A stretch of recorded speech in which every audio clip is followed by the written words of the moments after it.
My name is Steve Ellisberg, President of Aviation Training Center. Last week, Dave Bowman got his private pilot license. I was his FAA examiner. He called me last night and told me he was planning a trip in the mountains to fly from Denver, Colorado to Aspen, Colorado. He wants to review emergency procedures and get some insight on how he can handle unexpected situations.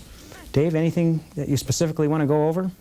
I'm planning a trip up into some pretty rough terrain, and a lot of it's uninhabited, and I was a little bit concerned about flying over areas like that. It's a new experience for me, and I thought I'd better come talk to you about some emergency situations that might arise. Okay, Dave, when I got your call last night, I kind of had to think a little. I've really never had a request to sit and go over emergency procedures with a student. You're not a student, you're a private pilot, but you're my student. So I put together 7 items that I want to cover with you, but I think I'm going to quiz you, see what your knowledge is. A lot of this information comes out of the Airman's Information Manual and the Flight Training Handbook.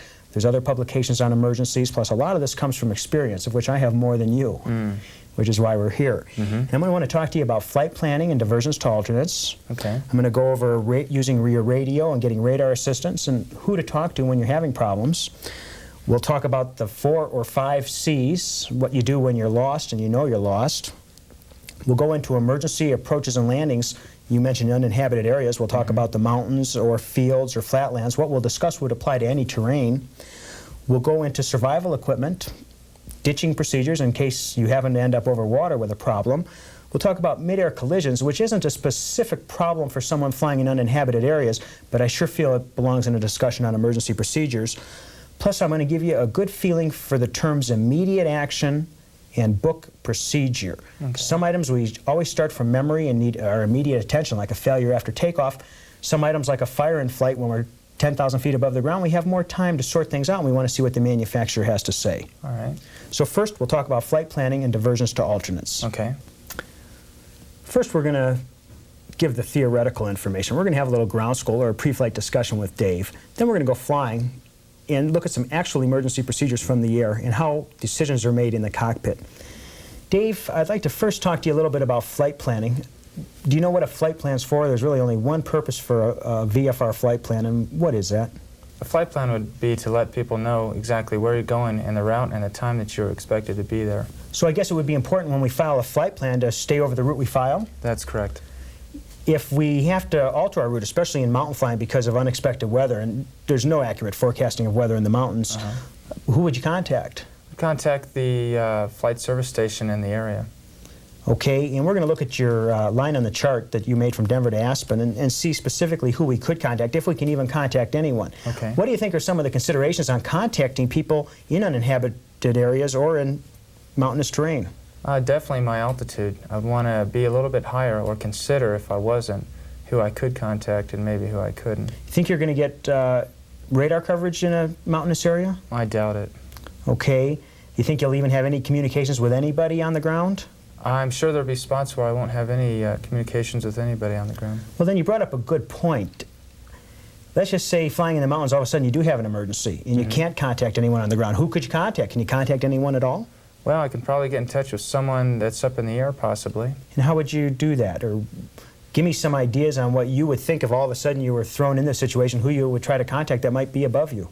Well, if I'd done some pre-flight planning that had included center frequencies, possibly contacting the center in the blind. Okay, you mentioned a term center. What do you exactly mean when you use a term like center? Okay, there's controlling agencies at spots other than terminal control areas. Okay, you're talking about IFR flight? Yes, Okay, so in instrument flight, the United States is broken up into different sectors, and different sectors control different areas, large areas, of sometimes several states in size. In that, you might want to try to get a hold of one of those, is what you're saying? Yeah, possibly get a hold of one of those, and if not, possibly getting a hold of an aircraft that's at a higher altitude. Okay, and getting a hold of an aircraft at a higher altitude sounds like a real good idea, and maybe using a frequency that you know he uses on instrument flight in a specific area could be a way to reach him. Exactly. Wouldn't be exactly a procedure outlined in the Airman's Information Manual, but it would be a way to contact another plane. Now, if that would fail, or you didn't do that planning ahead of time, finding out what some of the IFR frequencies were along your route, what other frequency could you use? Well, I could use 121.5. There'll be someone monitoring that. But that would be in the case of an actual emergency, possibly. Well, we're talking about a real emergency. You're in trouble, and you need to talk to someone. Or you need to amend a flight plan, which is important too. So don't That's be afraid correct. to pick up the radio and use 121.5. You don't need to specifically declare an emergency, but you're trying to contact someone. Some civil airlines guard 121.5 and many of them don't. Some pilots with 2 radios in their aircraft flying cross country guard 121.5, some don't. All military traffic guards 243.0, but we don't have that in our airplane. So I guess 121.5 or a known frequency that someone would use would be a way to contact an airplane that's up higher. Okay. Okay, I was wondering, a lot of my friends won't fly on flight plans if it's in a local area or within the state. I was wondering why you considered that such an important part of flying. Well, that's a good point, Dave. We're only talking about traveling 85 miles, but we're talking about traveling over some of the roughest terrain in the United States. Flight plans are important that, let's just say you do have a crash or a forced landing and you're injured. Your chances of living within 24 hours decrease by 80% if you're injured. Okay. If you're not injured, your chance of survival in an uninhabited area diminishes rapidly after 3 days. And usually up to 36 hours pass before family or friends even know you're gone. I mean, no one knows the minute you have a problem that you have a problem. That's true. You're just not around. Someone finally is going to figure out you went flying. So the flight plan is important to identify where you're going to be and when you expect to be there, because within 30 minutes after your proposed ETA, estimated time of arrival, if you don't arrive, they'll start a telephone search. We've discussed why a flight plan is important, and I don't care what other local pilots do if they don't file VFR flight plans. I sure do, flying in the mountains. I file a VFR flight plan anytime I go anywhere VFR, because what you need to realize, Dave, since most of your flying's been in the local area and east of here, is what a uninhabited world this is. And even though we're used to driving around cities and we're used to urban areas, as soon as you get up in that airplane, there isn't much out there. You have a transponder in your aircraft. I remember that from our check ride. What would you want to do with that in the case of a real emergency? Okay, in the case of a real emergency, I'd want to set that on 7700 on the squawk. And if I have altitude, of course, I'll want it on that mode. And that should alert someone that I'm in distress. Okay, when you say alert someone, is that going to alert another aircraft above you, or would we have to be within radar coverage? We would have to be in radar coverage. So that a ground facility could see that. Okay, let's go look at the aeronautical chart and look at your proposed route of flight and talk about some situations that could happen from Denver to Aspen. Dave, why don't you show us how you planned your flight from Denver to Aspen? Okay, first of all, I had talked with some local flight instructors in the area and had found out what the best route was and some of the better passes to go through. I've also been hiking in some of these areas, and I looked for those areas on the map that I thought would be good to fly through. We left Centennial Airport, which is south of Denver, and I followed this route up through Kenosha Pass and down towards Springtown, and then over through Hagerman Pass, up north, and then back around towards Aspen. And the purpose of my deviating north was so that I wouldn't have to climb so high over these mountains and then suddenly descend, possibly shot cooling the engine. I'd like to ask you about oxygen. Are you going to be up at altitudes that are going to require the use of oxygen by regulation? Yes, I will. Okay, is there any way in mountainous terrain that we could overcome that? I don't think so. In mountainous terrain, we're going to have to climb up pretty high, and we're going to have to be on oxygen. Well, then I'd like to offer some knowledge on this subject for you. Do you remember when you're required to use oxygen? Yes, above 12,500 for more than 30 minutes. Up to 14,000 for more than 30 minutes. And the crew, or the pilot, which you are, has to use oxygen above 14,000 all the time. Right. And oxygen has to be available above your passengers anytime the cabin pressure is above 15,000 feet MSL. That's correct.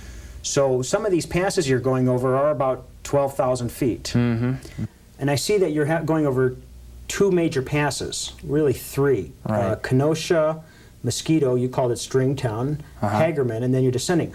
What if we were to climb to 13,000 feet to get over our first pass, then descend down below 12,500 for a short period, back up to 13 to get over the next pass, down to 11 in the next valley, and up to probably about 13 to get over Hagerman Pass, and then we're descending to go into Aspen. Each time you drop below 12,500 feet, your 30 minutes starts again. That's true. So if we didn't have supplemental oxygen, you could just go up and down. Okay. You would prevent the onset of hypoxia. All right. Dave, when we're flying in mountainous terrain, especially the high terrain out here in the west, we have considerations with oxygen. You know, we don't want to get hypoxic. Are you going to be flying over 12,500 feet on this route? Yes, I will be. Okay, and do you remember what the oxygen requirements are? Over 12,500 feet for more than half an hour, the pilot and required flight crew members must use oxygen. Okay, and over 14,000 feet? At all times, the pilot and flight crew members must use oxygen. If the cabin pressure is over 14,000, and then oxygen has to be available for passengers anytime we have a cabin pressure of more than 15,000 feet MSL. That's correct. So one way to handle this, you have 3 passes you're going over. All of them require you to get over 12,500 feet. One way that we could handle this would be just to climb to get over the pass, descend in the valley, get below 12.5, get down to maybe 11,000 in these valleys, then climb back up to 13.5, whatever we need to go over. That meets our requirement for oxygen, plus we prevent the onset of hypoxia. Okay. You're going to want to have survival equipment. And if you're making this trip in the winter, maybe you'd explain to me what you think it would be prudent to take along on a trip like this in case you set down in these in the Rocky Mountains in the winter. Okay, well, I definitely would not want to wear light clothing and make sure I had some boots and wool socks on, some heavy pants, and had a good parka. And also, I want to make sure I have a hat and gloves. Okay. I also want to carry possibly some rope, a knife, maybe a hatchet to cut down trees if I need to, some matches, and maybe a little space blanket or something to help keep me warm. Boy, I'd suggest in the Rocky Mountains where you can run into temperatures of 20 below at night for 4 months straight and temperatures in the day only go up to 0, that you'd bring a winter sleeping bag, a heavy-duty down bag. You wouldn't necessarily need to wear the clothes you just mentioned, but you sure would want to carry it. You'd want a good supply of food because in cold weather you sure use up a lot of energy quick. Oh, yeah. You'd want some water. You'd probably want some signaling devices and a first aid kit. Okay. Just to add to your list. And you might put a little kit together and buy a little backpack and throw all this in there. It'll always be there. Dave, now that we've discussed flight planning, survival equipment, we've looked at your route of flight, we've looked at the oxygen considerations, I'd like to talk about diversion to an alternate. Okay.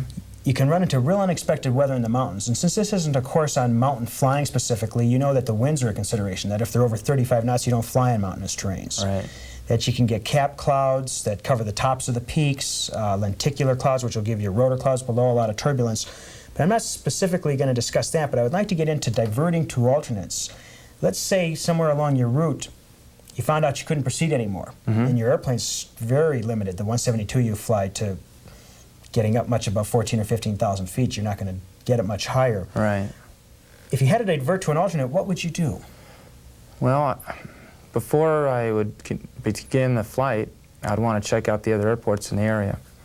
Okay, once I'm airborne, I will consider which airport would be easiest to get to. I'd also consider which way the winds are blowing, if I was low on fuel, or if I had to cross some other passes and peaks. Good. Well, you brought up a good point, is that you'd be very aware of the other airports along your route of flight. So that if something came up just weather-related, you could stop at another airport, just land the plane until the weather got better. But now, since this course and this subject that you wanted me to cover is on emergency procedures, let's talk about what happens when you really have a critical problem. Okay. What if you have an engine failure in the mountains and you're over really rough terrain? Let's say you're over a forest and you're going onto the leeward side of a hill. You're facing a hill and your engine quits. What are you going to do? Well, I'll first of all, of course, fly the airplane, then look for a field. Okay, let's take these one step at a time. And just before you talk, I just want to mention that we talk about immediate actions and we talk about book procedures. So there's certain things, Dave, that you need to immediately do when you have an engine failure. Other types of problems give us more time where we can look at the aircraft manual to decide how we're going to handle the problem. So you have an engine failure, you're over a forest. You just mentioned the first thing you're going to do is fly your airplane. And when you say fly the plane, what do you mean? Okay, I would want to get it to the best glide speed and keep my attitude. I wouldn't want to get it too slow or too fast to lose altitude. Okay, so you select your best glide speed, give you the most time to plan your emergency landing. Right. What's the next thing you do? So we have number one is fly your plane, establish a glide. What's the second you would do? Second thing I do is I look for a field to land in. Okay, well, we're over trees. Okay, so I would want to look for a spot that would be best for landing in. Okay, and since no spot's going to be very good, landing into the wind and uphill might help a little. Landing in the trees, there have been a lot of stories about if you can put both wings into the trees, you know, you can save the cabin. Right. But these trees out here are 75 feet tall, and even if you survived landing in the top of the trees, that vertical fall, the G's would really let you have it. Oh, yeah. So that isn't a real good way. We kind of don't have a lot we can do. Right.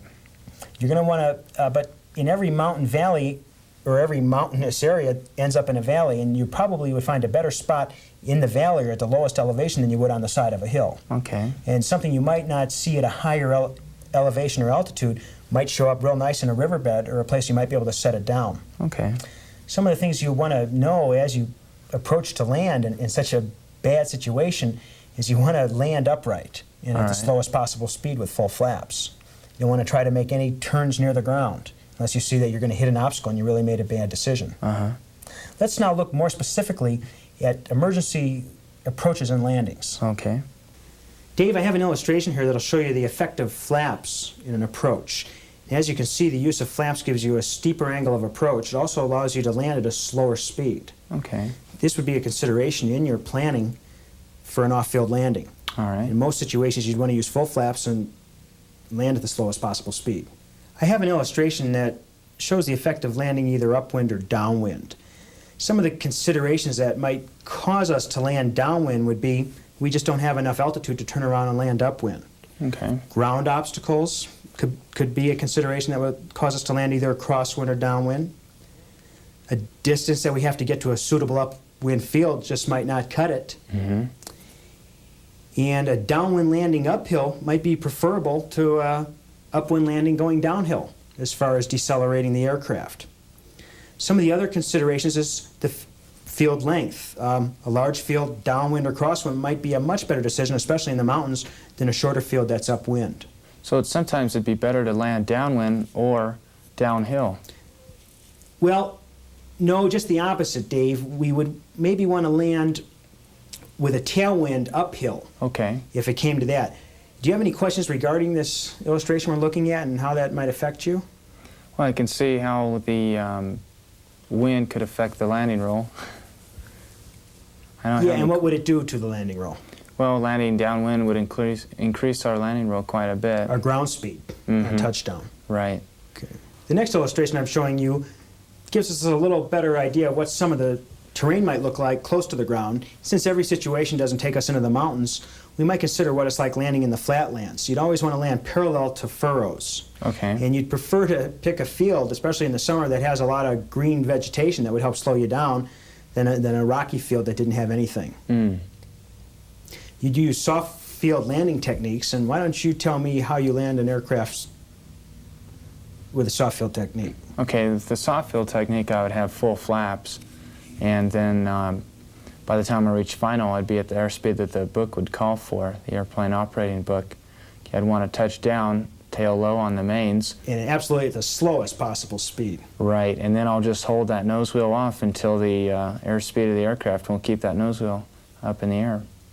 And gently let the nose come down.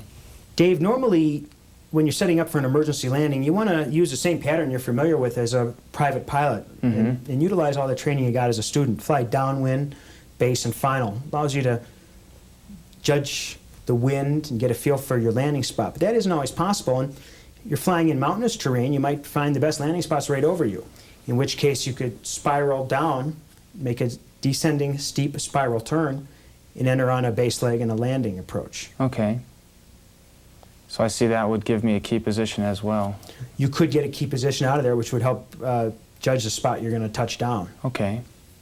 As long as we're talking about engine failures, I'd just like to take this opportunity to mention what we would do if an engine fails on takeoff.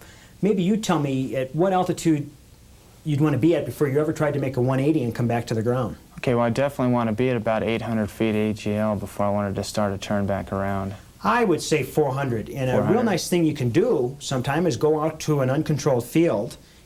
You might go with your instructor when you work on your mountain checkout and actually try this. All right. And get up 400 feet, pull the power all the way back, see if you can turn back to the runway. Now, one of the real problems with an engine failure on takeoff is your climb speed is considerably less than your airplane's glide speed. So you're really pushing luck with usually anything less than 400 feet with making a 180 back to the runway. Dave, you mentioned some procedures you would use in the event of a engine failure. That you'd fly your plane, you would try a restart, and you'd look for a place to land. We've just talked about looking for some of the landing spots and how we could come down out of altitude to a landing field. Why don't you elaborate on the restart procedures on your 172, which is pretty common aircraft that... I'd start down at the fuel selector first, and I would check that it is on both, and possibly check the left or right tanks. It's been on both for my cruise flight, so... So what you're saying is if it worked fine on both, maybe the engine stopped, maybe you'd be smart to try the left or right tank. That's correct. You got to be creative is the point. Right. Okay, and then... Okay, I'd move up towards the mixture, and I could either enrich in that or try leaning it, something to make the engine start. Okay, then I could move over to the carburetor heat and pull that out all the way on, possibly to get rid of the ice in the carburetor system. Carburetor ice can be a funny demon. If it gets too far and there is a lot of ice in there, putting the carburetor heat on can cause engine failure, that the engine will digest so much water it'll actually stop. Now, if all of a sudden you put the carburetor heat on and you got a little spurt out of the engine and then it died, you could assume carburetor icing might be a problem, in which case you might use partial carburetor ice or just go in and out slowly, give it a little heat, melt a little ice, throw it back in. Pull it out, melt a little ice, put it back in. I particularly had that happen to me in a Cessna 150 in Alaska in the summer.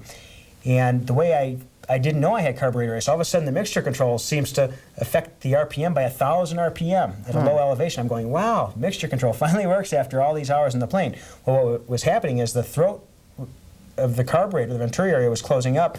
The mixture control affected the operation of the engine because there was less air. So leaner mixture gave it more power. Well, all of a sudden I realized I had a problem, and I pulled the carburetor heat on and the engine died altogether. So what I did is it doesn't say to do this in the book, but I just used it as I needed it to get rid of the ice, and used what I needed to prevent more icing from happening. So you'd go and you would try carburetor heat, still nothing's worked, what would you try next? Okay, next thing I would try would be the magnetos, left, right, and see which one would work. It's been on both, so... And it isn't working on both. Right, and chances are I could operate the aircraft on either left or right. Okay, and if one of your problems was just a rough-running engine, it could be because you blew a mag, or you had a problem with one set of the mags. There are two. They run independent of each other, which is the whole purpose of them. Right. And you might find you could do just fine with just a little loss of power operating on one mag instead of both. Okay.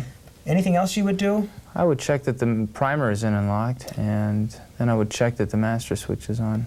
More than once, pilots have found that if the engine failure is fuel-related, that the primer can actually be used, pushing it in, pulling it out, letting it fill up with fuel, and pushing it in to get gasoline to an engine. I see. Okay. When some other blockage exists in the fuel line or the fuel system to prevent it from taking on fuel. Okay.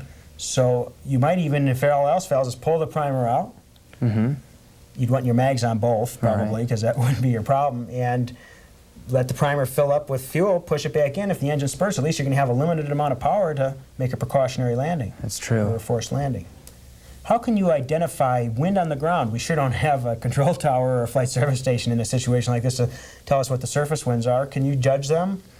Sure, I can look down at the trees and see which way they're blowing. Okay, looking at how the wind goes over the trees will tell you one thing. How else? I can look at any smokestacks down there or any dust blowing. That would be a way to find the wind. You mentioned the trees moving, grass, tall grass would do the same thing. What else could you use? Ripples on water surfaces. Water. Why don't you more specifically tell me what the upwind and downwind side of a pond or an area of water looks like? Okay, the upwind side would be all blown and rough, and the downwind side would be calm, just on the side of the lake where the wind's blowing. I think the upwind side would be calm. More calm. Okay. And the downwind side would be more rippled. Okay. And you can see that anytime you fly, you might take a look. All right. Now, so as long as we're talking about water, let's say you were flying over a large body of water and you had to ditch the plane. Before you'd ever make a trip like that, you'd carry survival equipment and flotation equipment. Some of the considerations for landing is if you have a retractable gear airplane, generally it's preferable to make a gear up landing. Okay. If you have fixed gear, like your Cessna 172, you're going to want to slow to your slowest possible speed. This might be a good time to talk about how we prepare the aircraft for a forced landing. Okay, we've talked about how we're going to restart it. We've talked about how to descend. We've talked about emergency approaches on landings. Now we're committed. We're going to have to touch down, let's say, either on water or land. What are you going to do inside the cockpit to prepare for? Okay, if I'm committed and I'm having to touch down, I'm going to turn the fuel off. I'm going to get my flaps set if they're needed, which I'll probably use full flaps. Sure. Okay, then after that, master switch goes off, all electrical's off.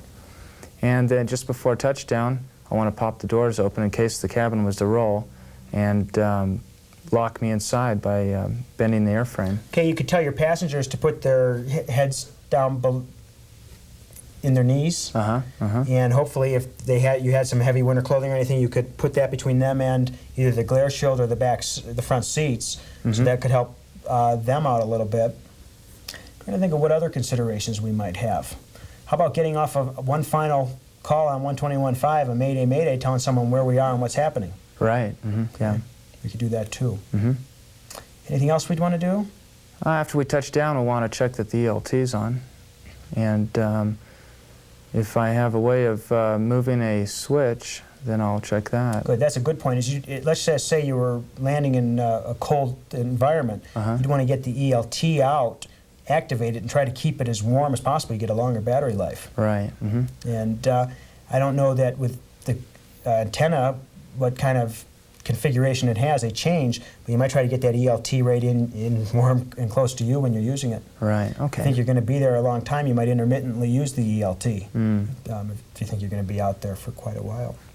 Any other questions you have, or any hypothetical situations you'd like to bring up about emergencies, or anything that's crossed your mind before we go out flying and really look at a full set of procedures that we follow in the airplane, like cabin fires, and I got a dozen things I'm going to cover with you in the airplane. Okay. I had some questions on possibly flying in valleys. And what would be a good procedure for doing that? For flying in a mountain valley?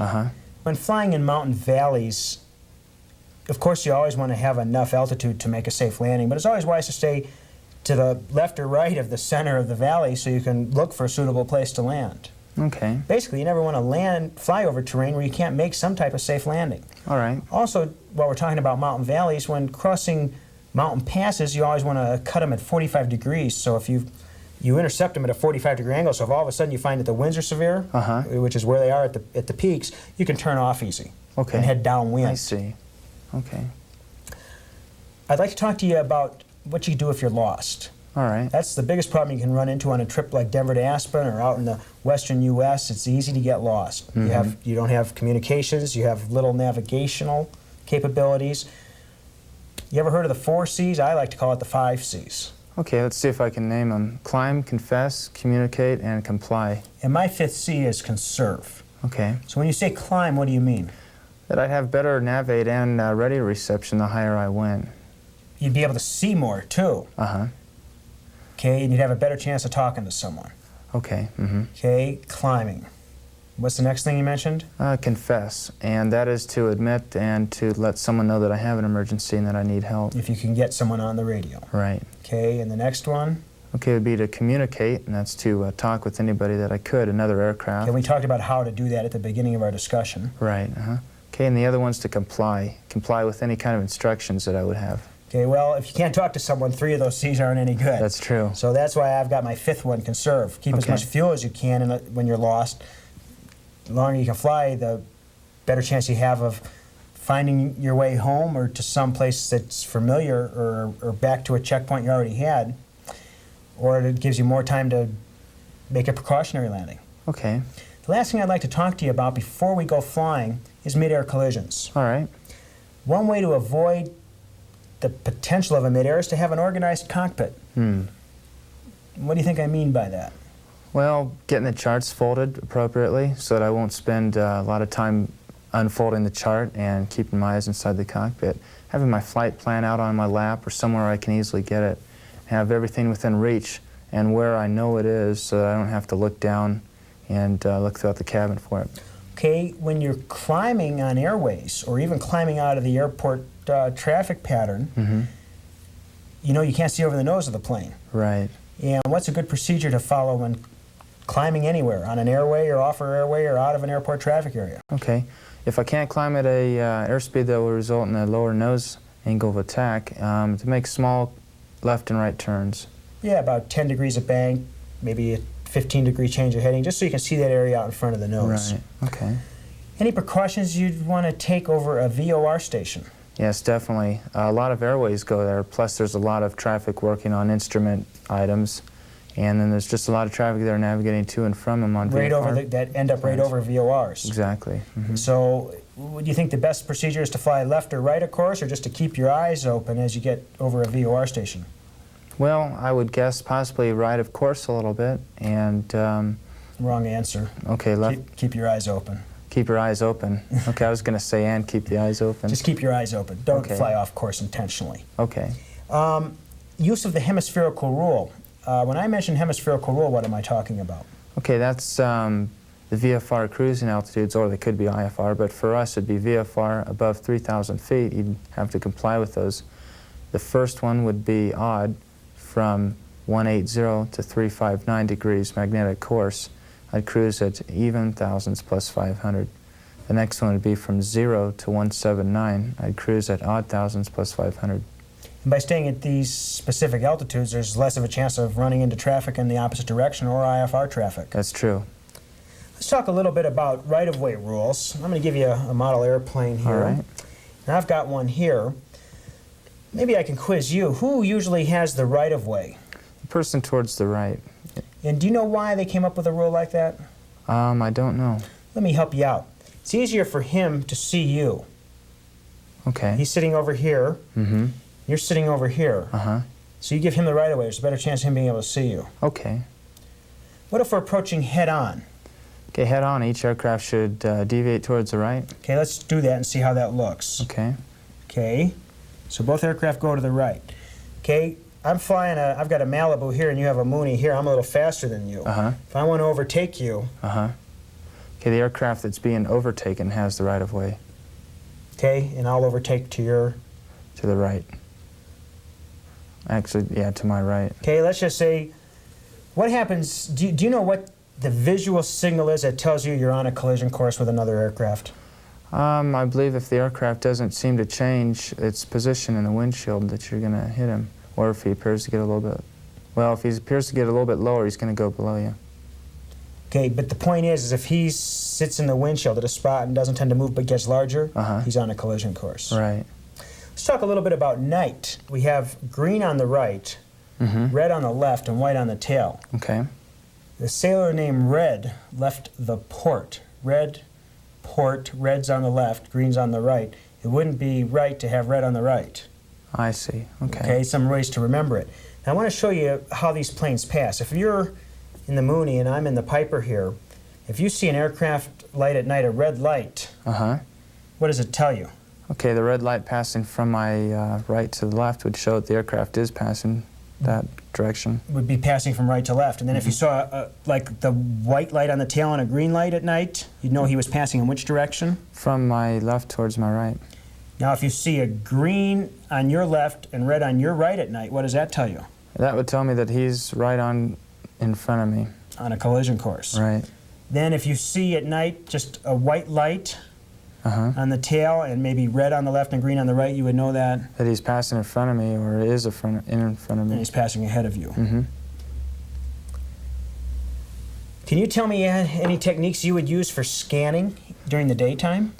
For scanning during the daytime, I would move from my left window to the center window slowly, and then to the right window, and then back. And I wouldn't move too quickly. I'd want to check up above me and down below me, as well as in the horizon. Okay, how about at night, using your vision? Okay, at night, I understand that it's real important not to stare exactly at bright objects or at targets ahead of you as such. You don't like want to an aircraft. specifically stare at the item you're trying to see. You want to use off-center viewing and use your peripheral vision to spot things at night. Okay. Mm-hmm. Move your eyes slowly around the horizon, looking for traffic. One of the real important ways to avoid a mid-air collision, especially when you're practicing flight maneuvers, is to use clearing turns. Right. And also to use the traffic patterns that are in effect at different airports. Some are non-standard, which require right-hand turns, and then standard traffic, of course, is left-hand turns. Okay. Hey, there's one more item I'd like to go over before we jump in the plane, and that's unusual attitudes. I have a little panel mocked up, and we'll just review unusual attitudes quickly, then let's go flying. Okay, great. Dave, I've placed my needles where I want them to show you a specific flight situation. What do you see here? Okay, I see that my airspeed's low. My attitude indicator shows that I'm in a nose-high climbing left-hand turn. My altimeter, that isn't really important. My turn coordinator will verify that I'm in a left-hand turn. And then my vertical speed shows that I am in a climb. Turn and bank shows you? My turn and bank shows that I'm in a left bank. Okay, so if you find yourself in a real nose-high attitude and your airspeed's down right about stall error, what's your immediate action? Okay, now I do these at the same time. However, I'd add power first to prevent a stall. Then I would lower the nose, and then I would level the wings. Okay, which of those items would you think would be the smartest thing to do The first? smartest thing would probably be to get full power in there and bring the nose right on down. Well, I think full power is going to cause the nose to go up further. Okay. So I think the smartest thing to do is immediately put the nose down to a level flight attitude. Okay. As you're doing that, you could come in with power. You might have full power. Right, that's true. Then you would go wings level. Okay. Tell me, what situation do you see here? Okay, in this one I'm in a steep diving right-hand turn. The airspeed is picking up fairly rapidly. The attitude indicator shows that I'm in a diving right-hand turn. I noticed by the altimeter I would assume that I'm losing a lot of altitude fairly quickly, so I could expect that to be showing that. My turn and bank coordinator shows that I am in a right bank. Head indicator would of course change as I turn, and the VSI is showing that I'm descending fairly rapidly. Okay, so we're running into a pretty critical situation. That's correct. The first situation we were approaching stall. Now we're approaching high airspeed, which can structurally damage our aircraft. What's your first immediate action you're going to take when you see this situation? First one would be to reduce the power. Next one would be to level the wings, and then I'd bring the nose up to level. Okay, that's a little different than the procedure we talked about with the nose high attitude, in which case we wanted to lower the nose first. Correct. So I would say, yeah, you'd pull the power out and start to level the wings at the same time, then bring the nose up to a level flight attitude. How do you know when you're passing through straight and level when you're recovering from an unusual attitude? Okay, when the VSI reverses its trend and the altimeter needles stop. Okay, when the instruments, well, I'd say when the airspeed and the VSI and the altimeter, all three, reverse the trend that they were at, and that's the point at which you're coming through straight and level. Okay. Let's go flying, and I think some of the things we discussed will make more sense. We're going to do emergency approaches. We won't do an emergency landing. We're going to keep safety as our prime consideration on the airplane, especially practicing emergencies. We can look at some of the services that might be available with radar and talk about that once we're up in the air. Okay, great. Let's go.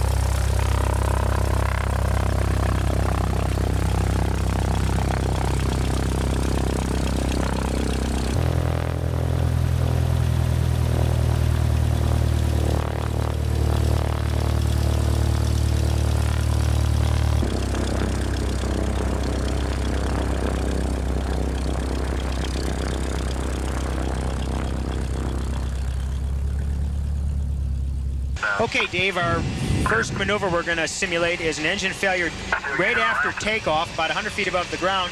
Then we'll look at another one about 400 feet above the ground. I'd like you to begin by explaining the procedures you're going to use.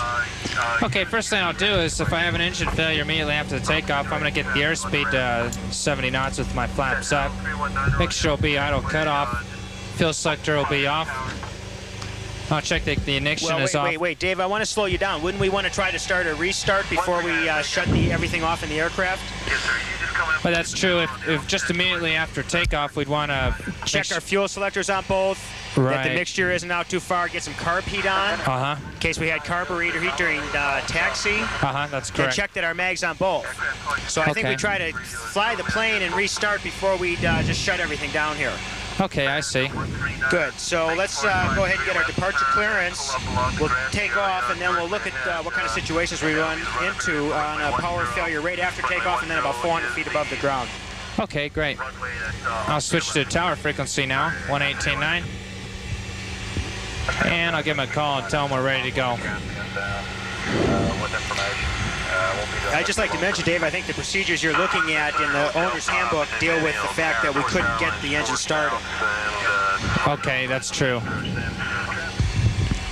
Centennial Tower, Cessna 5235635 Alpha 8, west departure. Chest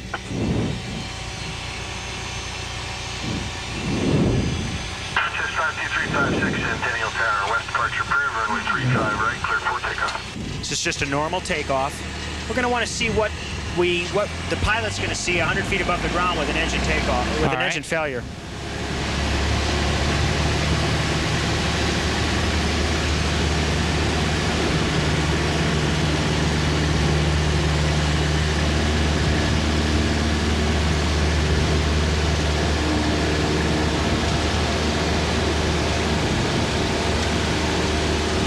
Rotate. Okay.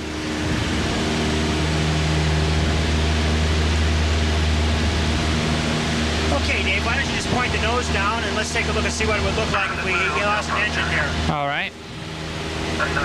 Okay, go ahead and continue your climb. I see if we lose an engine on an 8,000-foot runway, what would you do? If you're only 100 feet above the ground. Okay, with this much runway, I'd just go ahead and land on the remaining runway. Sure, we have plenty of runway left. That's true. Now when we get to 6,100 feet, I'd like you to pull the power back to about 2,000 and we'll take a look at what would be available if we had an engine failure about 400 feet above the ground. Okay, 6,100 feet, I'll pull the power back just to simulate what it would look like. Okay, go ahead and pull the power back, then lower the nose. Okay. Boy, we don't have much to go. Go get your power back in, Dave. Okay. Let's get out of here. I hope you saw how little what a lack of decisions we can make at 300 or 400 feet above the ground. That's true. Especially at this slow airspeed. And I was letting you carry 2,000 RPMs. Right. So I guess what our students need to know and what you need to know is that your only landing can be made straight ahead. Yeah, I wouldn't want to attempt any turns real close to the ground to try and get now back to the runway. I would like you to run through the procedures you would have used to prevent a fire on impact if that really was an engine failure and we were going down 300 feet above the ground. Okay, to prevent a fire probably upon impact, I'd make sure the fuel selector is off. I make sure all the electrics are off, and I touch down slow. I want to make sure all the electrics and fuel are shut off. You gotta change the fuel selector from on all the way to off. And I'd shut everything off. Avionics master off, and then I'd shut the master switch off. Okay, Dave, power 1500. Let's simulate a engine failure. Okay, power is coming back to 1500 to simulate my engine failure, and carburetor is coming out. I'll get that out later. Okay, first thing I'll do is I'll double check my fuel, make sure it's out. Are we going to set up a glide first, sir? That's right. How come you're losing altitude? Okay, I'll set up a glide first. My best glide speed. Okay, now let's try to get it restarted. Okay, best glide speed would be 65. Then I'll go to fuel selector, make sure that's on both. Make sure my mixture is rich. Make sure my carburetor is on. Check that the magnetos are on both. Okay, why don't you put the nose down in a gliding attitude? Okay, I'll check that the primer's unlocked, and I'll check have we that identified a spot to land yet? Not yet. Let's get going on it. Okay. Okay, I'm going to try and turn around and possibly land this little valley. There's not much out here. It's kind of hilly. Well, I sure see a lot of roads, Dave. Wouldn't you want to try to select something instead of just going into woods? Okay, Clear your engine once, please. Okay. That's good. Okay, have you identified a landing spot yet, Dave? Yeah, right below me here in this field. Okay, With all these roads, sir, why don't you take a road? Okay. Okay, in securing the engine, I want the mixture, or I want the fuel selector off. Okay, and then I'll secure the engine by pulling the mixture out.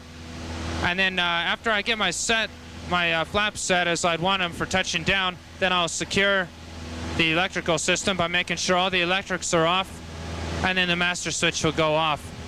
Okay, the flaps won't work without electrical power. That way I'll secure the electrical and the fuel system before touching down. Then again, just before touching down, I want to pop open the door a little bit in case the aircraft was to roll, and it wouldn't trap me inside by having the door open.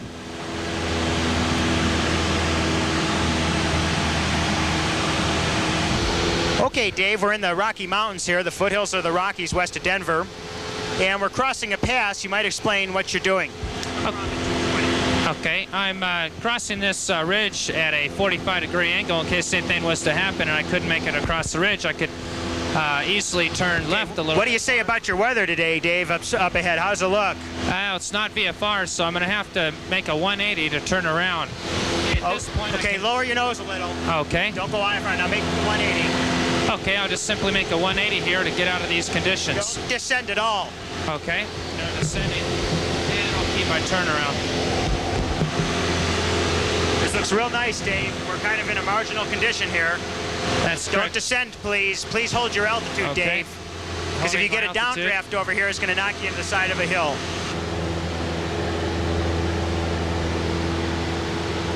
Maintain your altitude.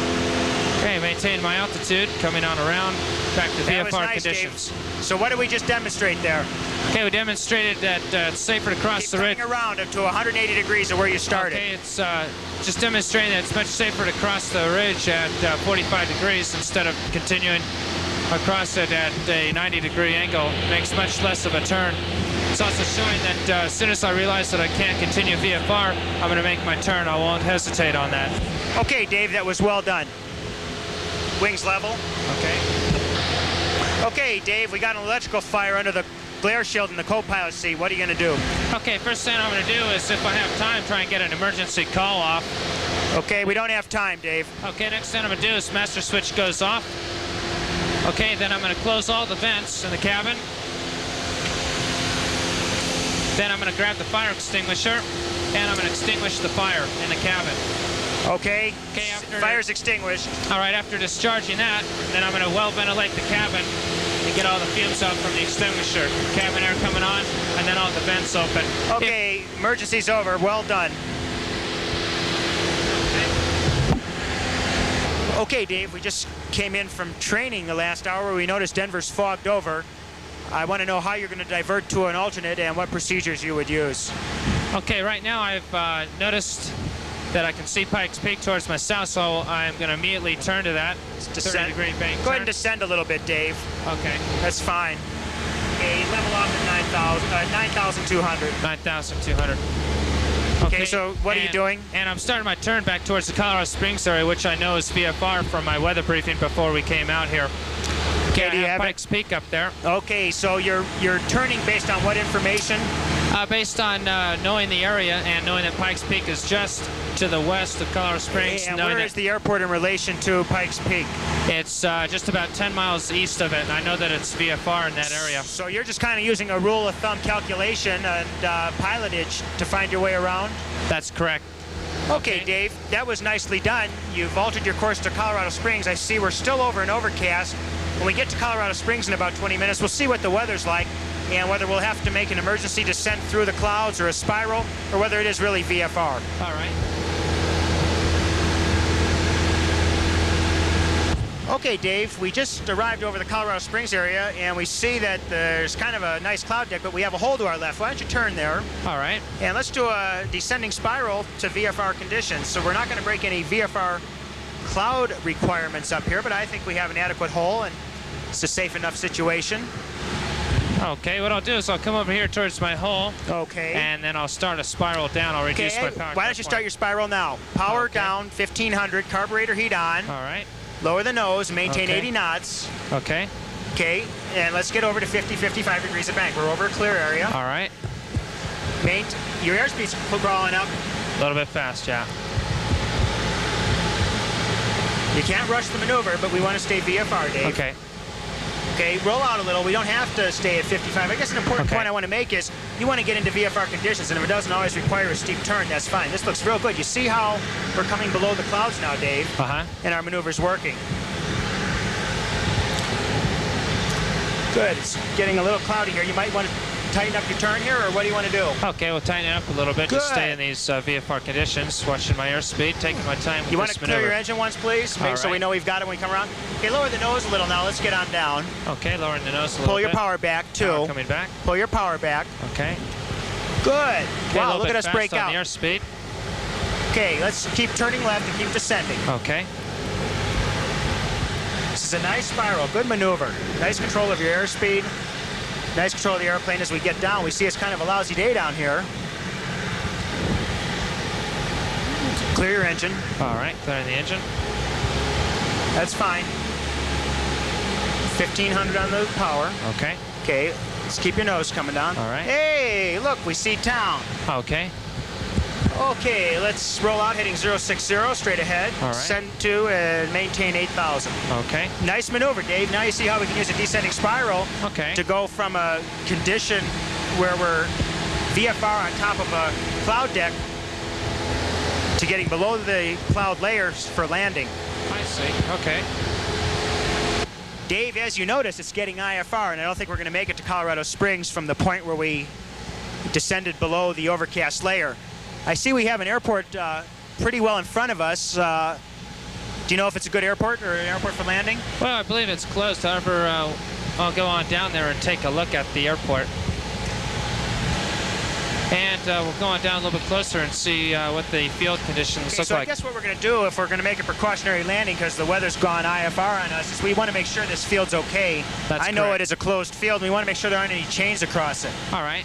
So we're going to get down low, take a look, drag the field, see if we can determine where the wind's from, then climb back into a pattern, enter downwind and final. Okay. Downwind base and final. Okay. Over your left wing. Okay. Okay, Dave, do you see anything on the field that could prevent us from landing? I don't see anything. The field looks like it's in pretty good condition considering it's been closed for a long time. There is a X on the end of the field. Yeah, there is an X. It does indicate it's closed. But for emergency use, it looks like it'd be adequate. But you can see, looking straight ahead, Dave, how low the weather is heading into the spring, so I guess we're going to have to land here. That's so true. go ahead and enter, is there an uphill and a downhill? It sure looks like it. Right. Huh? Okay, let's go ahead and enter a crosswind, and we'll land to the uphill, which is to the south. This looks pretty nice, Dave. Okay, it'll be a nice precautionary landing. All right. Good, I'd like you to go around now. Okay, let's proceed straight ahead. All right. Maybe we can get into the springs. I guess if all else fails, in marginal weather, we'd be best following a road than just following the prairie out here. Okay, Dave, we'll pick up ATIS now and head back to the airport.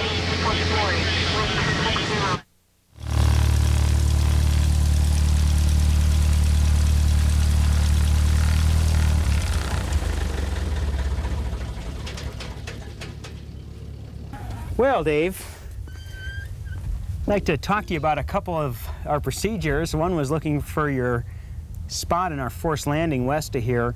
I just want to mention we were over a housing area, and there were some dirt roads, rural roads near us that I felt would have been a good selection. So the second approach we made was to a dirt road that was uphill. There wasn't much wind. I see, okay. The rest of the flight went real nice. I think you see what you would do in the mountains if you run up to something insurmountable. Okay. In a pass.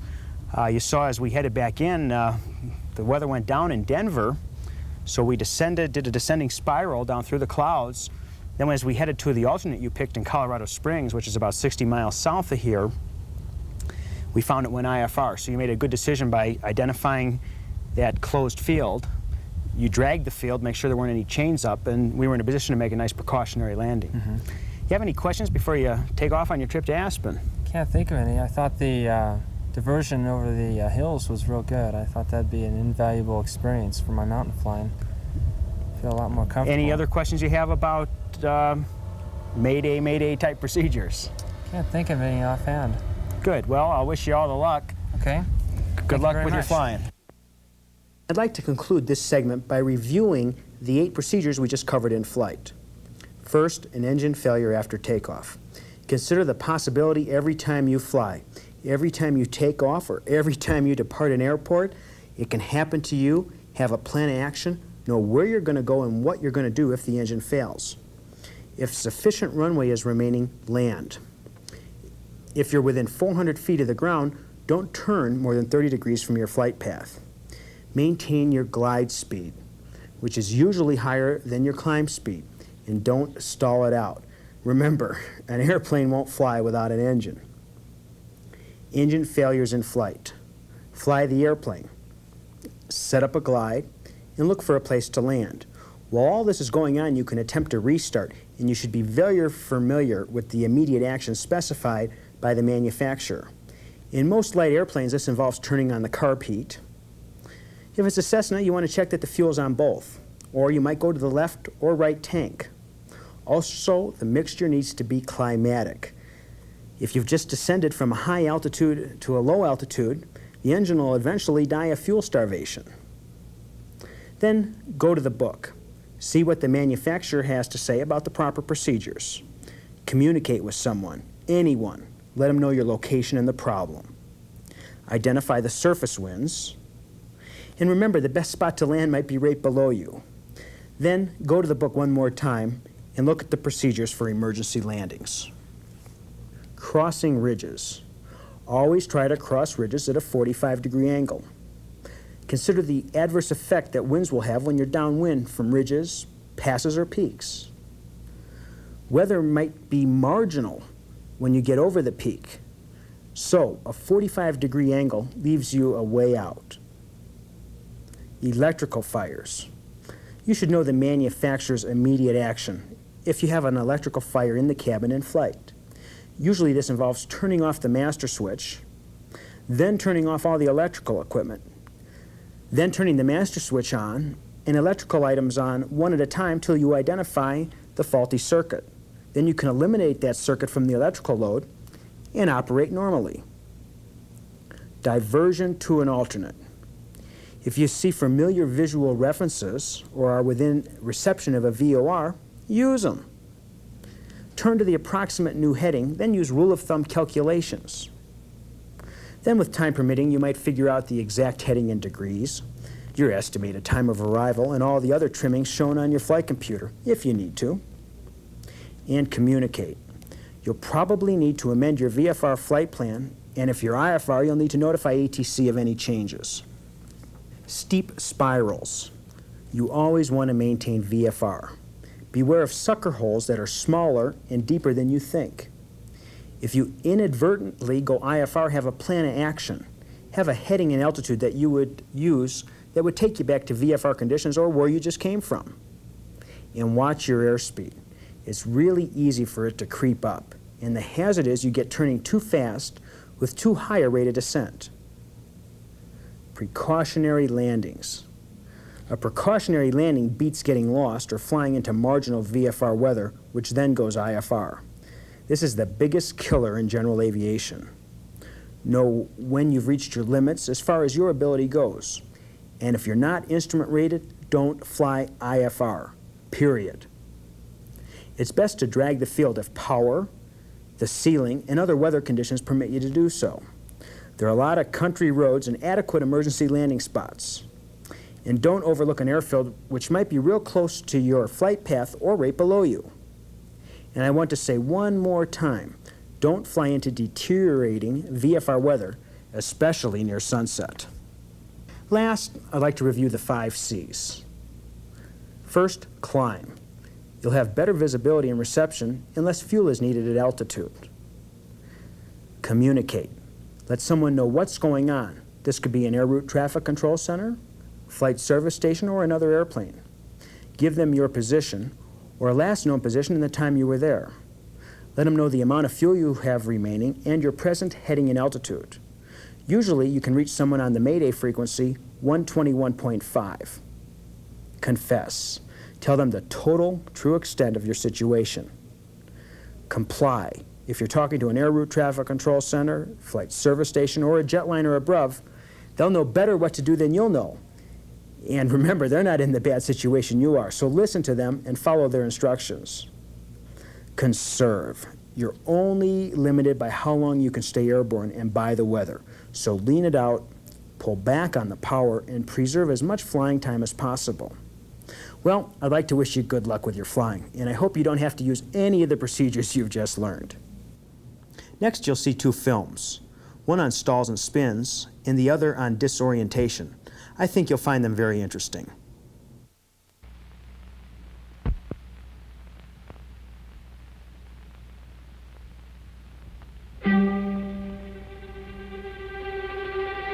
The aerobatic pilot is able to perform flawlessly even when he knows nothing of the physiological limitations of his inner ear, so long as he has visual reference to the earth while he scans from side to side. It's only when he loses his visual reference that he becomes subject to the false and dangerous sensations of spatial disorientation. Almost as dangerous and equally as confusing can be any one of the many seemingly harmless visual illusions that may confuse and threaten a pilot's life. You'll discover both the problems and some solutions in this film.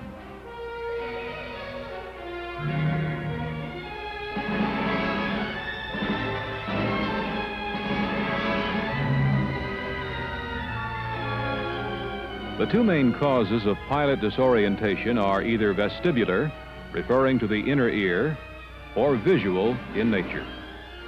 We begin with some visual illusions which can affect every pilot, whether he has his instrument ticket or not.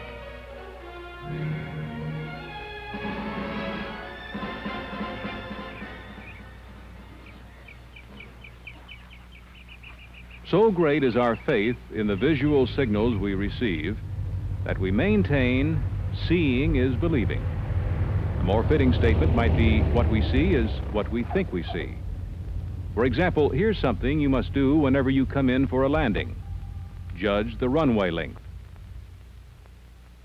Looking at the two lines, AY and AX, how much longer is AX? Before answering, let's remove the surrounding terrain. They're actually identical. The only problem in the air is that you can't eliminate the background, and it influences your judgment of what you see. These visual illusions can be observed in many ways. Do the lines A and B look parallel? They are. Your eye bends them. And the fact that your brain is conditioned to think in terms of perspective can play tricks with your ability to discriminate height differences. This one, of course, is a classic. Which post is the tallest? By now, you have the pattern. They are all the same height. How about this one? It introduces another factor, light, or more correctly, shadow. The three large mounds, when turned over, mysteriously appear to have been dense all the time. Actually, all of these aspects of vision, perspective, depth perception, shadows, are critical to the task of flying. They're the visual cues your mind needs and uses to make a successful landing. When landing in the high country, for instance, what looks and feels like a normal glide path, especially at night, may be entirely inadequate if the runway has either an upslope or a downslope. A normal approach to a level runway is about a 3.5 or 4 degree angle, right? No particular problem. However, if you were to use your normal perspective to set up an approach to an upslope runway, you'd be dragging the trees and perhaps not make the runway at all. And if you set up your normal approach to a downslope runway, your glide angle would be excessively steep, and you might very well overshoot because of excessive airspeed. How about the problems of visual cues at night? Here's a simulated runway with lights of different intensities as we turn on final. Most pilots would feel that the aircraft would be level about now. Actually, it's quite a few degrees off, enough to give trouble, particularly in a crosswind. How about the stars at night? Every pilot has mistakenly lined up on one sometime or another. Or the slanting cloud formation that's had you flying in a banked attitude or climbing toward a fictitious horizon. A thoughtful glance at the turn and bank would have told this pilot he was flying with one wing low. And to keep going in a straight line, he was holding opposite rudder. The slip indicated here tells the story. The list of visual illusions is seemingly endless, but the solution is quite simple.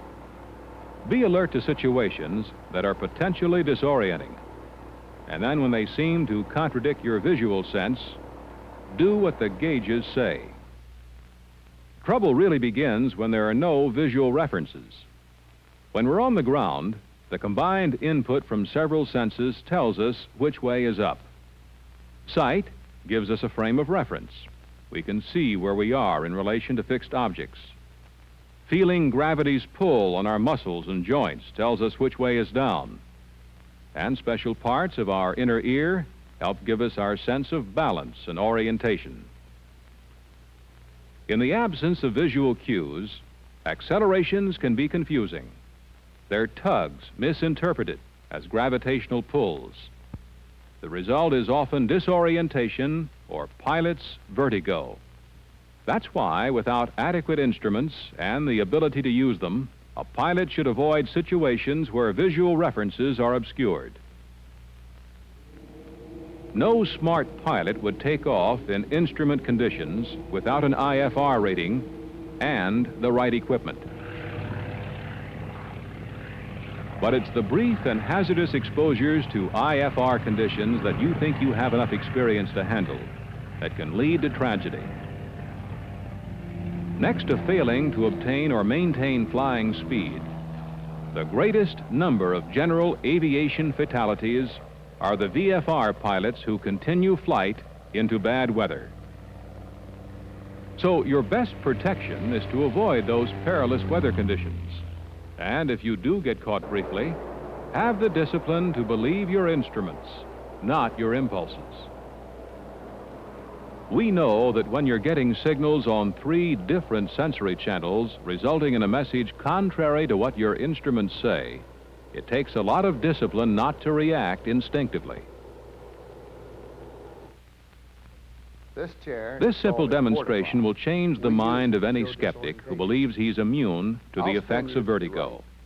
You indicate with the stick the direction that the body sensations tell you that you're turning. To avoid motion sickness and to cut out outside lights and visual reference points, we will blindfold you, and you'll be looking at some blue lights. I'll spin you to the right, but at all times indicate the direction that the body sensations tell you that you're turning. And you can experience most of the sensations of vestibular disorientation right on the ground. The best way is to attend a local accident prevention clinic. Notice he indicates that he is slowing down. Stopped. Now he indicates that he's turning to the left. Now at this point, I will accelerate you to the left.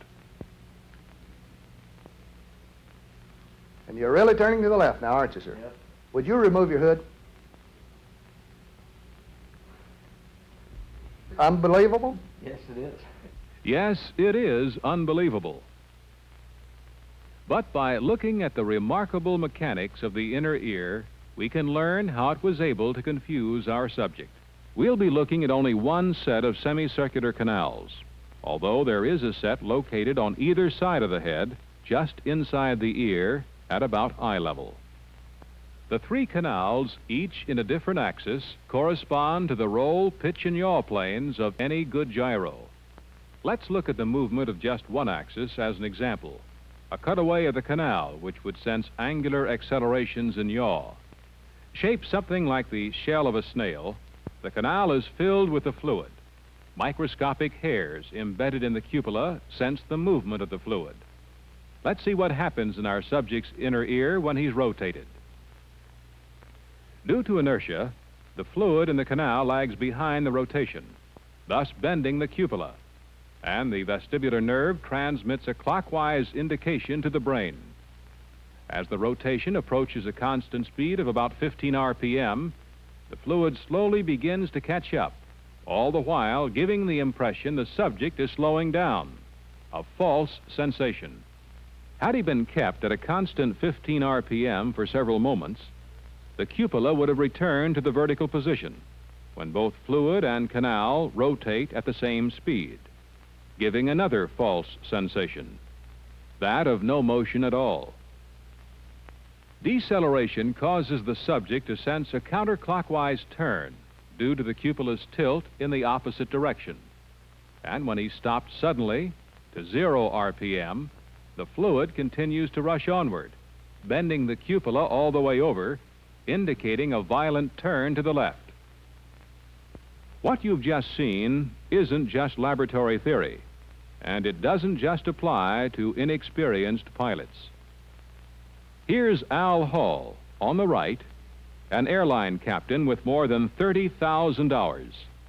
He's in charge of training his company's 747 pilots. Obviously, if there's anyone who should be able to outguess the seat of his pants, it should be Al. Let's watch and see if our theory is correct.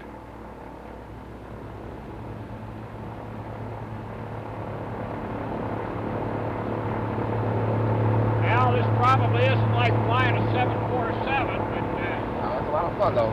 we have some of the same problems. What we're going to do here is to demonstrate how the senses, how your ear will fool you when you can't see outside the airplane and you don't have any instruments to look at. I'd like to have you put this scarf over your eyes and make sure that you can't see changes of light from the sun. I want you to get your hands and feet off the controls now, and I'm going to put the airplane in a turn. And you'll feel it going into the turn, and then I want you to tell me what you feel. It feels now like we're rolling into a left turn. Yeah, we're now established at some angle of bank in a left turn, and it appears constant. Okay. Just a left turn. I'm just going to Still feels keep a the left airplane turn. stable here. And while we're in this attitude here, Al, would you Feels like we rolled out of the left turn, man. Real smoothly, though. Okay, feels like we rolled I think out. we're in a right turn now. Okay. I think we're in just a smooth, that we just roll smoothly around to the right. Okay, roll your head back, Al, as though you were looking up. All right, come forward. And what do you feel like we're doing now? Like we rolled over to the right. Okay, take your blindfold off. Oh. Unbelievable. Did we roll from left to right, as I was saying? All we did was I just rolled the airplane out to level flight, and it's been in level flight all the time. And when you rolled your head back, like you reached for an overhead switch and came forward, you felt like the airplane had gone into a turn to the right and diving. We were still level. What do you think of that? It's unbelievable. Yes, it is unbelievable. And if you wish to arrive at your destination safely, remember the inaccuracies of your inner ear. Remember the false sensations you can encounter when you lose visual reference outside your aircraft due to rain, fog, or other phenomenon. And don't forget the pitfalls of visual illusions and how your eyes can deceive you as easily as your inner ear. Briefly put, learn to live with your instruments. It makes good sense.